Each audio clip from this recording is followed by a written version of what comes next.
লন্ডনের কেন্দ্রস্থলে শনিবার অনুষ্ঠিত ডানপন্থী সমাবেশে লাখো মানুষ অংশ নেন। টমি রবিনসনের ডাকা ইউনাইট দ্য কিংডম শীর্ষক মিছিলকে কেন্দ্র করে ইংল্যান্ড ও যুক্তরাজ্যের পতাকা হাতে বিক্ষোভকারীরা এগিয়ে যান। পুলিশের সঙ্গে ধস্তাধস্তিও দেখা যায়।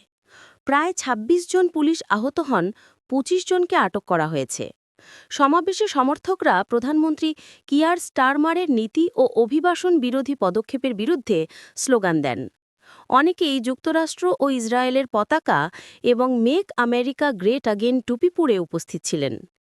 টমি রবিনসন বলেন, আজকের দিনটাই ব্রিটেনে সাংস্কৃতিক বিপ্লবের সূচনা। ভিডিও বার্তায় যুক্ত হন মার্কিন ধনুকুবের ইলন মাস্ক।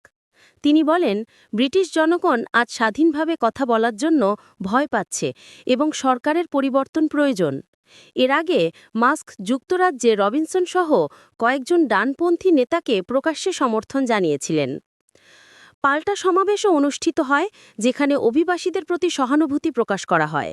সমালোচকরা মনে করছেন, এই বিক্ষোভে বিদেশিদের বিরুদ্ধে বিদ্বেষ ছড়িয়ে দেওয়া হচ্ছে।